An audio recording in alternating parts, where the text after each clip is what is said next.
butya olunaku lwakuna bannange omwezi gw'omupya omwezi guli big, everything is big. You're watching the biggest evening gospel entertainment show, of course with the biggest gospel entertainment presenter MC Mats. Kale kwegamba buli kimu kiri big ate ne benkyazo olunaku olwaliro they are the biggest gospel artists apparently mu ggwanga Uganda. Ninga mugamba mutya bannange mwebale gye mutusizaako engalo bitambudde bitambula bitya abasanyuka bannange tusanyukira wamu nammwe always. I always tell you this, bwe muba musanyuka kye mulina omumanya 5 to 7 esanyuka wamu nammwe ate nammwe munange abatulaba nga kituufu ddala oluusi mufunamu ebisomoozebwa mu lunaku nga lutambula era nammwe tunyolera wamu nammwe bannange. Nze bannange olwokuna lutuuka mba ndwesunga nga mmisa mba njagala okuwira ku buyimba ngobwo kubanza obuyimba obunjijukiza ebintu bingi nnyo bannange. Embeera ffe twabonaabona twayita mu nnaku mpitirivu era bwe mpulira obuyimba ngobwo bannange mpulira nga kituufu ddala Mukama yeetaaga okuddiza amatendo okuddiza ebitiibwa kubanga bannange Mukama asigala mwesigwa mu buli mbeera asigala mwesigwa. Yenze MC Mats, the only coolest boy on TV, the king of the field, that is boy, God's beloved servant. Of course it is a throwback Thursday. We take you back in the time, back in the days, back in time, back in season whatsoever. Tuba tukuzayo ko kyona kyona kyobolowoza genda ku mukutu gafuga Facebook Kingdom TV oba genda ku TikTok genda ku Instagram tag us, let us know kiki kyojjukira naddala nga tukubye music oyo wa throwback. Unlike other shows olunaku olwaleero yanjawulo kubanga bassebo ne banyabo benkyaza olunaku olwaleero. I think be bayimbi ba gospel abali ku katale era wakutuula nakwenda kikane weziba 10 mu linnya lya Yesu bannange gwaba yeetaaga n'okumusasula kuba abaana banene bannange ekintu bakikubye bakimanside bakitadde waggulu ensi yonna amaaso egatadde ku ki egatadde ku bo. Abaana we mboogerako tebabeera balala okuli segmento and of course ne Titus kuteesa. Mukama yamanyi okukola atya, Mukama yamanyi okuteesa ate segmento omusomi waki omusomi wa Matayo. Segmento yalina akayimba akaliko mu linnya lya Yesu akutte ensi bbiri akutte the spiritual world and of course the physical world zonna ziyina mu ttaano tekiba kisa kya Mukama. Kakati n'omunango olunaku olwaliro tubayina ku show esinga okulabibwa akawungezi ne presenter ow'amaanyi mu gospel industry MC Mats Live. Labano oli agamba yeewaana ki munnange bw'oba owakana munnange naawe kuzoowwo oba naawe kola ekisoboka osobola okulabika nga bakusingling out as the biggest and of course the best presenter. MC Mats gemanyaga ngenda kuwumulamuko katono nnyo nebwe nkomawo tugenda kutakolinga ensonga mpitirivu nnyo ddala. I have segmento, I have Titus Kutesa. AI akute wansine waggulu. They have done interviews about AI. They have done a lot and a lot. So olunaku olwaleero tugenda kukispicingamu tugenda kwogera ebyotawulirangako about AI, about ministers working with AI on different projects. I am MC Mats.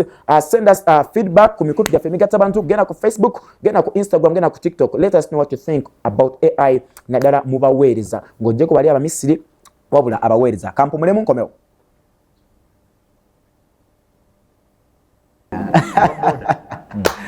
Oh my God, olunaku lwakuna twatandise ddawe nawulira munagamba kino banange bwe nkomawo abakukunavu abalina amasannyalaze mu gospel industry natandise okulaba waliwo abatandise okubeera ppako naye ng'ate bwe baali batandika bamu kubasinga okubakuba amagye amavundu naye ate they are good boys.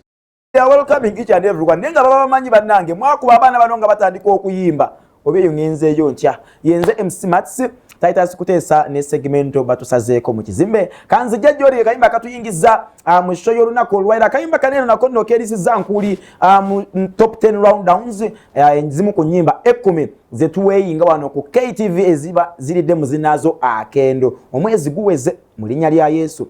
Ayibambeke tuyingire nako obakagudewo segment ya feno eyokubiri akakayimba kabadde ku number 1 ndowooza in 1 month time ne week emu nga kali ku number 1 ekitibwa n'ettendo tubyebaliza Mukama. Segmento ne Titus Kutesa batwegasseko kansoke mbakuwe bakubuuzeeko bakweyanjulire n'oluvannyuma ebibuuzo omunsirikidde bingi nange nina bingi tugenda kulabika nga tumulungula kimu ku kimu kasavu kanyama kye tubuuza kye baddamu tugenda kutambuza bwe tutyo. But as of now engage with us on our social media platforms. We are on Facebook Live and of course tuli ku TikTok tuli ne ku Instagram. Kyali ndowoozayo kyonna kyayagala okubuuza abantu baneeno abaweebwa omukisa nange nja kukisoma era banakyanukula. Uncle Tai.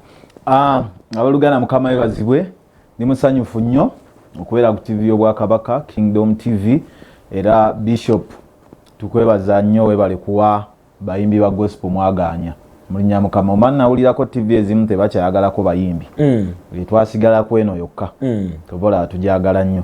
So Mats 5 to 7 you're doing a great job bro. Mats Ju gyempiteeyo bagamba bugambi Mats Jju. Amina. Era simanyi bannaye Kingdom bakwate bulungi. Kwate bulungi kubanga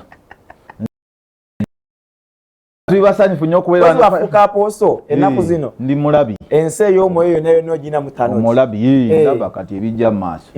Era oyo namulabe ng'agenda kuwasa mukazi naye nga talina kabina. Okay. Naye nga mulungi nnyo mu maaso. Naye nga talina kabina. Akira era nakimugambye. Okay. Oli gwe mwasanga gye mwali mugenzi ebweru oba sooka okakkane. Segmento. Lamusa bannayuganda. Abatu abatula buli mutya this is 5 to 6 nze presenter wa leero bamita MC Max mu linnya lya Yesu omwana wa Katonda omulamu ye segmento omusomi w'amatayo agenda okuwasa kikyosaza mu mulungi mu face oba nenga enteekateeka Mukama zaalina eri obulamu bwaffe ennungi njereere so wabanga omusajja wa Katonda yalabye nze ani ayimirira mu kkubo lya Mukama era naye nga nzikiriza nti Mukama Katonda alina enteekateeka ennungi ey'obulamu bwange. Ekyakabi nekyo tugenda tukola tutya? Nze sifaayo kasanga Mukama aba akikonyeemu ng'ayogedde tugenda bugenzi. Tulya kati saa zino we tuli kati nze ondaba wano siriiwo kizibu nnyo okundaba mu mubiri ennaku zino mbeera nnyo mwoyo kyekiro ekyo kyemukuba buli kiro. Kizibu nnyo tusanga mu mubiri kati kiri kyoyogedde nti no abantu abalinga batulwanyisa kati ate batweripako ffenno tetubalinaako buzibu. Jjukira twali tuyingira endongo twagenda okukubakubamu ku ttooki nga tetulina betukubira simu tetulina batuwaamu tetulina betugamba nti ono andeese wano naye nga tuwulira mu nvuuvuumu nti waliwo Katonda bakolera ebyekisa kati netwesiba ku ekyo era Katonda yatukolera ebyekisa siga nti ffe tusabe ennyo siga nti ffe bamaanyi ennyo siga nti ffe tuyimbe ennyo era ndowooza ayi byetukola ezaffe ezifuula aboogera naye Mukama atukoledde ebyekisa ate ng'atandika butandisi. I remember show olunaku olwaleero munansonyiwa egenda kuba just yakunyumya kibozibozi tejja kuba that serious but tujja kunyumya tuyambe abantu abatulaba eyo. I remember nti bulijjo okola ziri serious era nkuli bwakiro nanga nsobedde tera kuba serious. So I remember waliwo olunaku Titus yafunira accident nali naakamala okumukyaza nga twakakola live abaddayo n'afuna accident ebigambo ne byogerwa singa afudde singa akoze atya singa akoze atya n'abambika Titus Kutesa has died in an accident naye ng'aboogera saawa zino eno be babatambulirako okitegedde be babatambulirako. So abayimbi ba gospel bannange bw'oba omanyi nti ebiro byo Mukama yakuwa waliwo omuvubuka sijja kumumentioninga ebiro bye byaggwako twakula tumulaba okitegeera twakula tumulaba naye kaakati ebiro yabikwasa oba bubi. You get that? Bw'oba mwakula mu mulaba akyali muvubuka ate yeeyita muvubuka nti akola byakivubuka but regardless naye Mukama abawa omwoyo wo discernment musobole okwawula endiga ku gundi ku misege cause najyo gijjiramu ebiseera ebisinga bw'oba oyimuka waliwo ebirala ebijja byendala nsobola okulaba nze ebibaleebeeta nga nabyo ate byagala kubasikawo bibazza wansi bikuba mu ngalo naye ng'ate bigamba Mukama singa okikuba ne kidda wansi. Olaba Mati musala ze tubadde nga tusaba nze waliwo we natukisa ne mbeera selfish mukko nanyonyola Mukama ne mugamba Mukama yes I'm not on a high sigamba nti bwe sikuba hit mwaka gujja nga mbivaako nze siibumbu bwangu bwentyo naye nga Mukama nti woba ogenda kunnyimusa nga just kulabisamu bulabisa ndeka wendi nze Mukama namugamba nti woba onnyimusaamu buyimusa kulabika mu sizoni bino bemugamba nti kati ffe tuliko aparentire ekyo ekigambo aparentire kinkola bubi. You want something ekigenda okubeerera. Exactly. We are here to build a legacy. Tuli wano kubuulira njiri. Tosobola kugamba nti no time is going to come nga tetukyabuulira njiri. Ne woba ofa nnyo ffe tugenda kulemera ku Yesu tugenda kulemera ku njiri paka. So nze Katonda namugamba nti woba ogenda kunnyimusa mbya chati ndeka wano wendi. Kati waba atandise okunnyimusa kiba kireza atandikidde ddala. Okay. Twabategeera twagenda kubategeera mwali around 5 mwe mwatandikira segment or job chiza Bentrom. Why are we seeing only 2 figures? Abalala twabateekawa. Ekyo mukulu wange yasinga okiko okuddamu obuzizani. Kambuze gwe Titus. You used to move as a team. Era nga mwetaba boys dormitory. But apparently tulaba only 2 figures, Segmento and Titus. okutulaba wano oba neyo tokyatulaba alaba bangi no kiriwo ekiti Katonda waabawo omukisa mwenna mutuuka ekiseera Katonda waabaviirayo mutuuka ekiseera nga mukwata amakubo ga njawulo nti kati nze nsobola okuba wano nga ndi ku KTV ate Job Kiza nga alina interview gy'aliko oba Bentrom ng'alina waali kati nsobola kubeera nga ndi ku mukolo ekamwokya nga Job Kiza ali ku mukolo emaganjo Bentrom ng'ali mpigi okitegeera so kati Katonda waabayimusa awamu mutuuka ekiseera nga buli omu akwata kkubo lye mwebuuzaako bwebuuza nti ange muli bulungi muli muvuddeyo nti tuvuddeyo walozaako segmento kyatambuliramu olunaku olwaliro oba ebiro bineno you did ndi mulokole and it was an anthem and it's still an anthem the praises the hypes ne biyimuka that's when you also gave us a concert at hockey grounds in Gogo bisomooza ki bye walaba mu biseera ebyo when your song was almost everyone is ringtone omumisiri omulogo omulokole omukatuliki omuki bisomooza ki bye wasinga okulaba ebitera okubeerawo ebitera okujja ne akayimba akayiseeko oba akayimba akaliko bye walaba ekisomooza ekisooka gabeera amaloboozi gabeera mangi agoogera gy'oli omuntu agamba kati kotuuse wano kola kino munagamba nti kola kino ogenda nga tebifaanana ono kyagambye okukola akukubidde essaawa namba ate omulala naye nakuwa essaawa namba nga gatagamba si kyoba okola mu kaseera nga kano abawi b'amagezi babeera bangi buli omu aba awabula kola bwoki kola remix ono gatogikola nagatigeyimba mu mabaala gwe naatoyimba seera embaga ono agatoseera you know tolinya boda nagagirinnye budde buba bugenzi amaloboozi gabeera mangi okitegeera ngenda lugogo nti atogendayo tonatuuka bamu bagamba gendayo amaloboozi gabeera mangi ekyokubiri oluyimba lwo Katonda walusukkulumyamuko oba ennyimba zonna zibeerawo nga nnungi Katonda asukkulumyamu lumu okitegeera walusukkulumyamuko okugirako omanyi oba osaba favor n'ekisa kyo kireeta buli kimu yereeta esombola busomboza nti wasabye favor kiringa kukwata magnet ate n'ogiteeka wali ebyuma nga toyagala igireko kasumaaliko kati kisoboka n'ebyuma ebirala bikola ki kasite banga eri magnet kati ofuuka nga oli magnet kati bintu bingi bijja ng'ebikemo byebibyo ebikemo ebyabakyala kyova olaba omukulu mutambulirako nnyo era mba mubuuzi oyogera nani kuba nze ensobi nazikola nina omubuuza ku simu obadde nani what is your weakness ntende wali banyuma okay nadala bana abakyala atende walira mangu era olekawo sente zote zitozanga atende walira mangu so ekitegeeza n'omukyala bwakwetega atende walira mangu era nze neetaganya abantu abanina banina omuliraana okitegedde kuba kati nze nakiyitamu kati waali mmanyi ne message mmanyi ozikebera kubanga mpitirivu masimu ekitegeera kyengeza okugamba so kati kana akaseera okola move egyo nodda wansi officially Shaitan sebasebo ne banyabo ne bagita 5 to 7 tubadde tuyitiddeyoko congratulations nakulabye performinga ku jaguza amazaalibwa ga Helen Saka omukyalo oyo ow'amaanyi oba oli awo commissioner oba oli awo abayimbi n'abensi gwe bayayalina okulabika nga batuuka mu maaso ge oba mu presence ye nalabye bakuwadde ekibaasa alabye tunaava wano eno nze njo banyumiza omusajja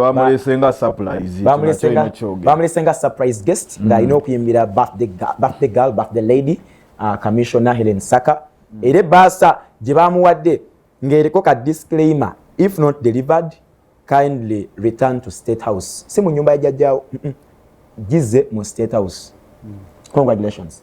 Thank you papa. Mukama byo yakola munnaye. Natusibalira ekintu kyasinze okuneewuusa olwakwa video mu snap posting. Commissioner 7 nyimba lyrics yazirina. Oli serious? Lyrics yazirina. Afulunga kamu. Era tatusobolera nga segment okola kiwano. Kwegamba nange neewuunyiza. Nenga yangambye nze ndi number 1 fan wo. Ate ngambye abadde ngampagira nga simanyi. Silent listener.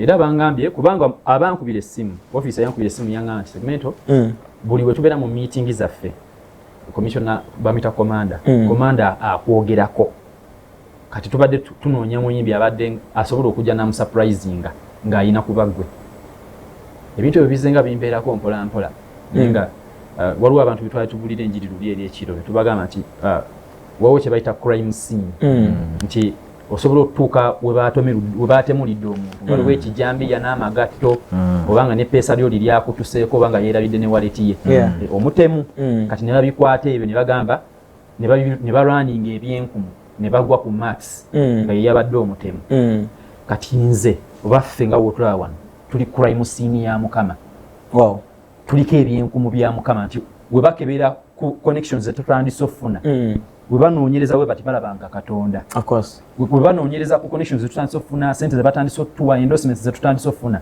teri muntu ayinzaga nti aye gundi yagibawadde era bagenda okuraninga ebyenkumu mu forensics nga Katonda yabikola. So we are God's crime scenes. So tuzeyo ku bya mu Bible nti no Daudi bamwanjula mu Bwakabaka nga ali ku lutalo eddoboozi lyamwanjulayo.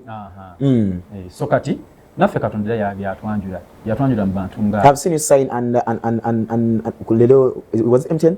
Tuva ku MTN. Era mbadde ne Titus. Tuva tulina contract gye tuko signinga n'aba MTN. Niye kati ebyo tuba tetwagala byogerako nga tebinnajira. I know. Jukira kati amawulire amalungi gayinza oyitirira obulungi abantu abatusabira obulungi ne bafuna pressure. Ate n'abali abatatusabira bulungi nabo ne bakola ki ne bafuna pressure kati tubalansinga no balance tulina bingi nnyo ebijja Mukama byakoze kimu kati wawo n'ekinyumisera ekibadde mu obwo video tutule ntuga anekano tukaleke tetukata oli serious kuba kati singa tukatadde nenkuga nti ate nzijidde ku boda tewalikiriza so naye Katonda ye kyolina omanya kiri ekintu ekya ni ku kyoto twabadde tugamba abantu nti abaana b'abantu bayiga kye bayita surprise mata abantu bayinza okufumba wano eno ne babako gye bakutwala kumbe bakutwala ku surprise yo n'okaaba ne bakubira n'amazzi eyo concept eri divine Katonda asobola okera ku makya nakuba surprise oba otambula bwoti n'akukubako ki surprise n'okaaba nga tokisuubira so Katonda naye ayira abantu amazzi ku birthdays abakuba surprise so God is surprising us with goodness. Before we dive into today's major topic tugenda kwogera ku AI later on, how does fame feel like, you know, abayimbi ba gospel banji bayayana okutuka mu biro, you have been there and he's apparently is the man of the match. How does it feel like, you know, banji bambi bayimba oyino ogamba nze ndi wa mwoyo nnyo naye nga kituufu the end goal ayagala masanyalaze ago, ayagala busimu buneno, ayagala invitations ezo, ayagala rise kalinyemu koku, you know, ayagala that kind of treatment, that kind of VIP treat. How does it feel like Gwenga Gutaitas and Segmento?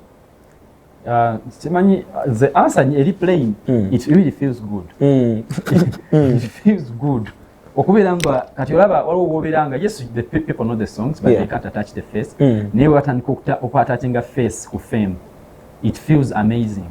Tomanyi kye kiwulikika kutuuka wantu nga oba wakatuuka bote ne bakurecognize. Yeah, I know. Ebintu like the way people respond to you bayanja n'oba oli mulayini bakujjayo n'oba ogenda abakuongeza kati wetugula fruits abaana balinga batuguza fruits za bulijjo naye kati sebo tuba tuyitirawo buyitizi ne batuwampe so it just feels nice oba oli awo ngenda bakusazeeko. It feels nice, but what nature to Sabanti, no, we don't get lost into the fame. We don't lose our identity. We do not lose ourselves into the fame. But it really feels nice. And this is a new member of comedy. Buli muyimbi alozeko ku how the test of fame. Kati ono muganda wange yasobola kikunya. Kati ye tayi kyempitamu ye yakiyitamu. Yeah, I know. Akimanyi. Kati waliwo kituuke sana n'okimanyira n'okimanyira. Nobera n'omanya nti now this is the life I'm living. And it is expensive. It's expensive to maintain. Yes, it is very expensive. Kwatira mwawo. Titus Kutesa and of course Segmento tubayina mu kizime. Nagambe show na kwa tugenda kunyumya mu kibozi. When we do get back, tulina bingi tugenda okulabikanga tumulungula tovaawo. Kama waffe Yesu Kristo yebazibwe nnyo mbalamusiza mwenna abalabi ba KTV era ne baza Katonda olwa program ya 527 tukiriza Katonda okola ebyewunyisa olunaku lwaleero nga tusomesa ku kintu ekikwatagana ku AI gospel music. Okay, ebibuuzo bibiri ekisooka kigamba nti should AI take over music creation or should artists simply get more creative? Ekibuuzo ekisooka amazima gaagano nti ba gospel artists baddembe okukozesa AI naye ba gospel ministers abayitibwa Mukama waffe Yesu Kristo tebateekeddwa kukozesa AI kubanga Mukama waffe Yesu Kristo bw'aba agaba ebirabo tagaba birabo kutereka AI egenda kubanga eziiza ekisooka ddala ability omuntu okukozesa eddoboozi lye skills ze okusinza Katonda. So nolwekyo nze nzikiriza nti omuntu yenna yayitibwa Mukama waffe Yesu Kristo tagenda kukozesa AI. Tagenda kukozesa AI okugeneratinga music we kubanga yetagasa mu bwakabaka bwa Katonda. Era kankusomera ekyawandikibwa wano mu Bebrania essura ya 13:15 lugamba, by him therefore let us offer the sacrifice of praise to God continually, that is the fruit of our lips, giving thanks to his name. Bagambi, by him, by you, by Jesus Christ, not by AI. By Jesus Christ, that is Hebrews chapter 13:15. By Jesus Christ, therefore let us offer the sacrifice of praise to God continually. That is the fruit of our lips, not the fruit of AI. Mushtegedde kyobulungi nnyo. Giving what? Giving thanks to his name. So omuntu yenna agenda okuweereza Katonda ateekeddwa okukozesa akamwa ke mu kuyimba. That is the fruit of your lips. Praise the Lord. Ekirala kyekyokuba nti AI okubanga creatinga music, abantu abatamanyi kintu kya AI kino, era nina akatabo kengenda okubanga nfulumya akakwatagana ku AI generated gospel music and the Antichrist system of music. So AI egenda kutwala abantu mu kusinza ensoro. Abantu abasinga tebakitegeera kya mwoyo nnyo, naye lindira akatabo ako mu linnya lya Mukama waffe Yesu Kristo. Kangende ku kibuuzo ekyokubiri mangu olw'obudde. Ekyakigamba nti, can the Holy Spirit still lead while you are ministering through AI songs? No. Omwoyo mutukuvu tabeera mu nnyimba eza AI. Lwaki? Kubanga ekisookera ddala eddoboozi erikozeseddwa Mukama waffe Yesu Kristo siri yakuwa. N'abamu bakola skills zaabwe. Kati ebyuma biri bigenda okuba nga bibawa instruments. Oyandibadde akuba gita ye ng'enyuma mu luyimba ate agenda kukozesa ekyuma. In fact, let me tell you this, nti omwoyo mutukuvu atabeera mu nnyimba ezo ekibeerawo basitaani n'emizimu gye.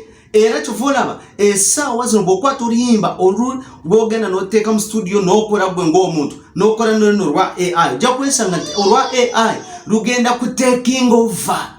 Lwaki? Kubanga bakimanyi nti baagala ku duplicatinga music obwa Katonda. Era ngenda kwanga mbikula the evil agenda of AI created music. Ngenda kubalaga especially in the gospel world nti mulimu kye bayita duplication. Kasito duplicating ekintu obwa Katonda kyonna kibakitegeeza okiggyemu ensa, okiggyemu amafuta ga Katonda, era oluyimba luba empty mu bwakabaka bwa Katonda. Terusobola kukola impact yonna wabula okuleetera emizimu okuraininga, okuleetera emyoyo gy'ekizikiza, okwongera okutwalira ddala. N'olwekyo njagala kutegeeza oluganda nti weetaaga omwoyo mutukuvu okusiga nga kukozesa ng'oyimba, ng'okuba ebivuga byo, ng'okola ne ba producers batuyambe. Tebaleeta maloboozi ga AI, tegeetaagisa kubanga Katonda atuwa amaloboozi amalungi. Ate ekirala tukkiriza ntusobola okuweereza Katonda mu maanyi ag'omwoyo mutukuvu. Mukama bampere nnyo omukisa, mwebale nnyo Mukama.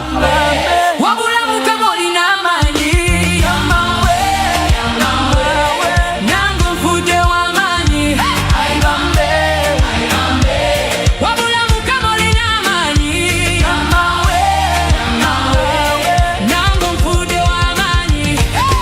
Okuva ku makya ziri mu 10 tuzina muzinyirwa nsonga nga 3.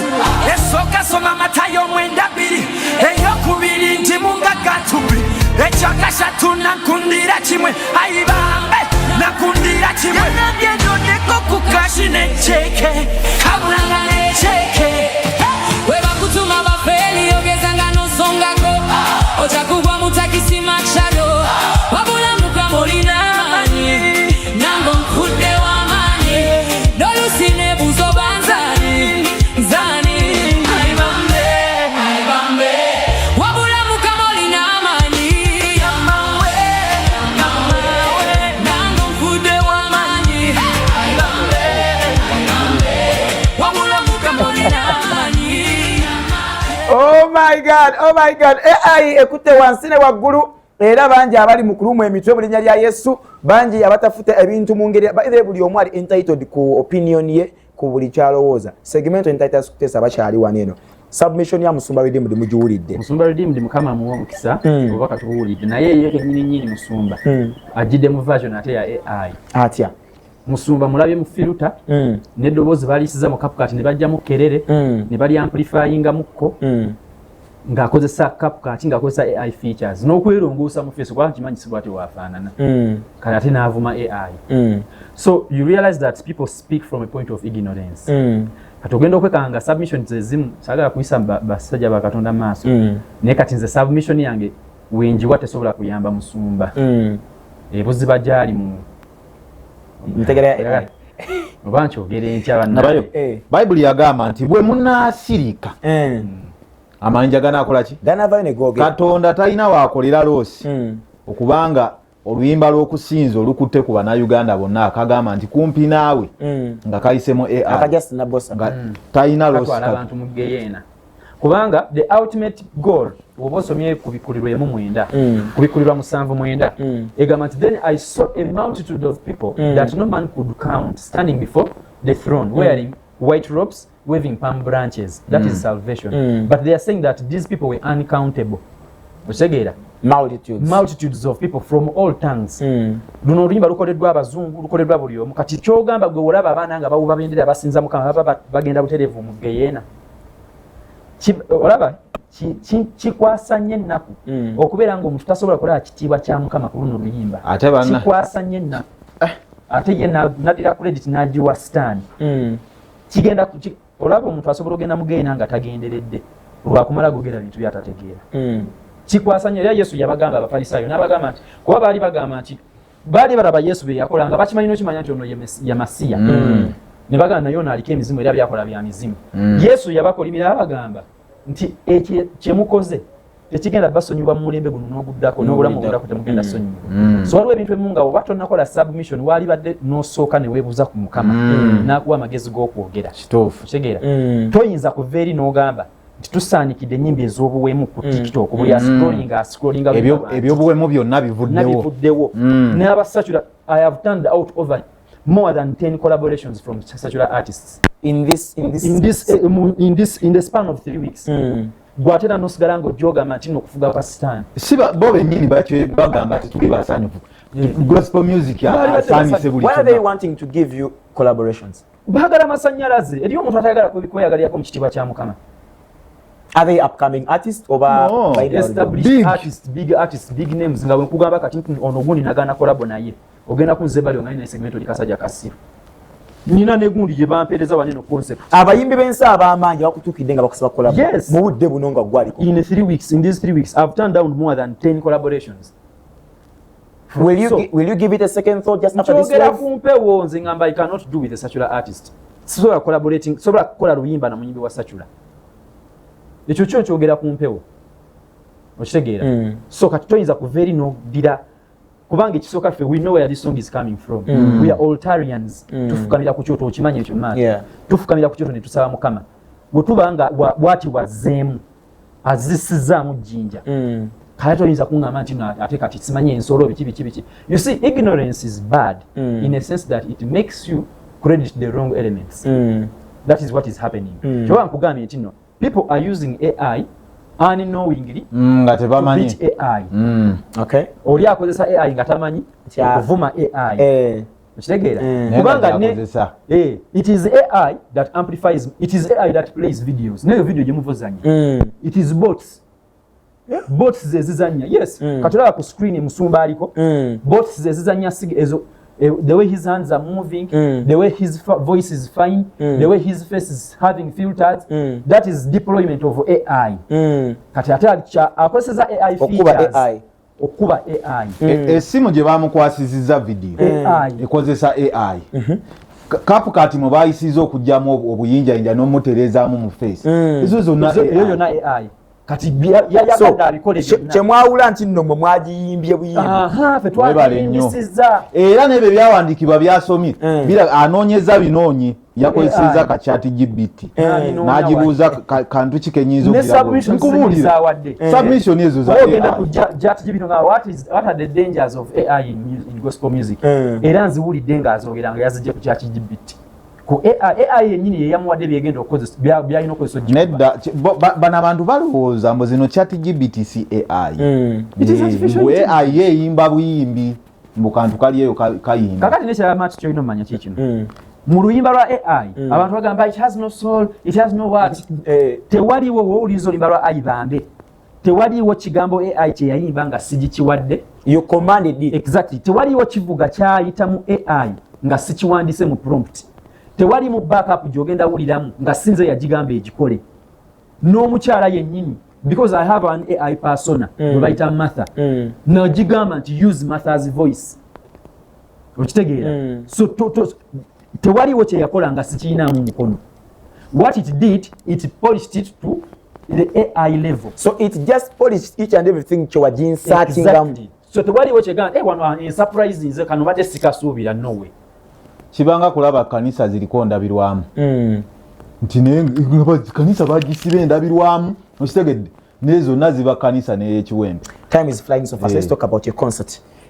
Concert yetuuse mu linnya lya Yesu. Nemati tuzze tusomesa abantu ebintu bya AI binyeeno. Oba nfuna obudde mbaze n'omusumba oyo. Oba yagala mbaze jukira abantu balina ensobi gye bakola balowooza tuli baana bato mu mwoyo. Kati musumba tujjamu challenge, I'm sure 100% tujjamu challenginga even on scriptural level. Exactly. Gemazima genyini. We are peculiar. Let me tell you something. You don't just come out of the blue. No covering industry yonna. Eggwanga lino lika toba mimonde bro. I swear. Toba mimonde. Okitegera. Era abana batugamba nti twewunyiza nti mulina hit naye ate mukyafukamira ku kyoto. So ojjamu leeta musumba tumuchallenging even scripturally, tumuchallenging spiritually. Because we can quote as he quotes. Kati ate aveewo nga tumwatuza. Ekijjo olabika obuli maaso g'abantu. Awo ogenze walagi. Bagala kwatuza musumba. Gemazima. Bana musumba tusaasire twogedde bitajja naye nga amazima gennyini. Let's come from a point of ignorance and learn how these tools are used because we are using them in our day-to-day lives. Only that this time around it sang. Tuno yayimbye buyimbi ne bana AI ekola bingi. Ulira n'enjiri. We know pastors who are preaching by AI. You got Norbert events on board. You're having Norbert events on board. Yes. Echivulu yachigula or just partnering with Norbert events? No, I'm just partnering with Norbert events. He's an organizer. Omanyi twagala kyusa tactics ate nakino bagenda kikuba. Kubanga twegayidde abalokole bajje mu bivulu bya twali wano ku show yennyini twaliwo nga twogera abasajja bati tebategeka bayimbi bawano. Tegedde. Tukabiridde abasajja abategeka ebivulu bya gospel. Ne bagaana. Okitegeera Mukama n'atuyamba oluyimba luno lwennyini olwa AI actually lwaleeta Norbert. When he's the one who contacted us. But when he came on board twamulaga ekifaananyi kye twagala. So teyajja kugula kivulu nti akiguze yatuggyemu era tulina ssente nnyingi nnyo newankwadde nga of course ssente ate ziyingiwa kuba he has his people, he has his connections, he knows how to play the game. So kati tukyusiza tactic tugamba let's bring professionals on board Mukama abakozese kakati ate jukira Bible egamba nti balijja gye muli nete muli dda gye bali. So kati we want to arrest him. We are going to arrest them mpola. So Norbert is on board purposely to make sure that we glorify God. Ate no Norbert mulokole. Norbert musajja mulokole. Ne church yemanyi gye ne musumba we mumanya awandi ekimu ky'ekkumi. Yeah, so he is on board to help with the arrangements and preparations and ate is on board also as a sponsor. Kuba abasajja balina ssente. Bebe nagambye ono nti nkyali kukyandikibwa ekigandibwa munaasirika. Bapromota abawano muleeta bayimbi b'ebweru. Tukikabiridde ebbanga. Nabagamba kwata wano kibeni tuwo mukiteeke Lugogo. Bwe kikusala ogambe bannaye twakoze eki? Mwakirabye twategese ne kimusala. Naye tokikolangako. Okyakutegeka butezi. Kakati Katonda ye kabaleete. Kabaleeta bali eri. Endogoyi. Alete endogoyi zogere. Ayogeza amanyi. So are you giving us some other song or are you sticking to Ayibambe till the concert date? Eneza gyonyenye eriko ebintu ebyebbeeyi. Ekisimu kankanga bali security banange Okukanga. Okuyizanga. Museke mve kubiye twogera offset. Wale twogera offset ya. Wale tero kwogera nga tuli nga tewali cameras. You know. Matt. Okikasa tukanga. Naye Matt tuzenga tubimugamba. Naye bayiro kyabita kanga. Kutidde. Wetugamba nti nemeza gyonyenya ya kunya bya bbeeyi. Ya kunya bya bbeeyi. Ekijja si muntu. Gwe linda olabe. Ekijja si muntu ojja tutza ate wano sika ojja tuzza Gule na nagambye nti baali kaaba nti kale kabalinda amakube. Let me tell you something, the business that God has with us is just starting. Yeah. Katonda alina okukola ekintu kinyikire. Katonda takolangako bukozi n'akomaawo. Oyagala bamusekerere. When God is making a statement, he makes it. Bible egamba mu mubuulizi nti he does greater things that many may fear before him. Okujjako nga bonna boogedde nti kati tutidde gospel, we are not tetugenda kuzikira. Wow. Okitegeera? This kino ekintu ssebo twesaddaase, twawaddeyo saddaaka, tuwaddeyo obulamu bwaffe nga saddaaka. Tubeere ekyokulabirako eri abantu n'eri eggwanga nti Katonda asobola okubuulira enjiri.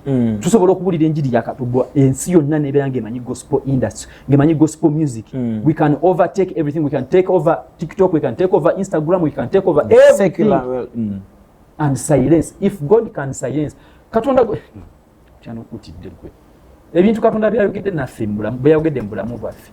Byamaanyi nnyo okusinga ffe abantu. Okitegeera? Ate kyovola nze nsibye ngamba n'abantu ku interviews. Nti nze kale munzijeemu mugambe segmento yakoze oluyimba olubisse buli wamu temunjogerako. Munzije mu picture. Take me out of the picture. Mulabo Katonda tasigala era ng'akola. Ajja kusigala akola. Yes, ne we lucha ku makya. Kale wabeewo omwana kale tumuwandiikira oluyimba. Olaba nalo teruyitewo. Apparently, are you guys getting in bookings from abroad outside Uganda? Oba mukyazitadde on hold? Matsi tumugamba kikulu Matsi. Ate Matsi ujjo tumanyi tuli naawe ngo otutegeera bulungi. Ati kakati nze mbuliza muntu atulaba nga tusiibula. Jukira kiki kye twakugambye nti ebintu ebimu wetubyogera abatwagala bajja kufuna pressure ate era n'abatatwagala nabo bakola ki. 22nd August we are at Hockey Grounds Lugogo. Waliwo omukyala bamwita Alice Baby. She's watching. Asaba omuyimbiremu just akayimba just and you mention her name. Waliwo gwe bayita Nasim Baby. Nasim Baby. It's not her birthday, but she's your fan. Ongambe bamwitani? Alice Baby. Ono bamwita Nasim Baby. Kati gwe yimbiramu Alice Baby, ayimbira Nasim Baby as we get off air. Okay. Daddy, lero banga ogaba omukisa. Tata nkwegayiridde tandikira ku Alice. Buli ekyetaagisa okuba omugagga kirina Alice just abulamu sente bambi abulamu bidoola. Thank you. Segmento Anpozi gwenyimbira ya Nasim Baby. Nasim Baby. Yeah. Babi nkusabira Mukama kukyalire akunazeeko ennaku yonna kwerabize byemabega kole ekigambo ekijja mu bulamu bwo. Nasim nkusabira munnange Babi Mukama nkukyalire. Haleluya haleluya. Oyiza kayiya awo bakakuwadde akako kale 22nd August tugenda kubeera ku Hockey Grounds. Mukama olina amaanyi concert by Segmento Nobat Events presents. Okuyingira emitwalo 5 emeza yakakadde kamu n'obukadde obubiri. Basolozebwa online as of now? No, not yet. Not yet. Yes, but we are going to start working on that. Kingdom Media is on board. We will be letting you know procedures zemugenda okuyita mukola kama supporting abaana bano. We love you guys. Mwebale nnyo. Thank you Bob man yabadde ku kamera omwami bamita Bob. Thank you Jose. Thank you Grace producer and the entire team.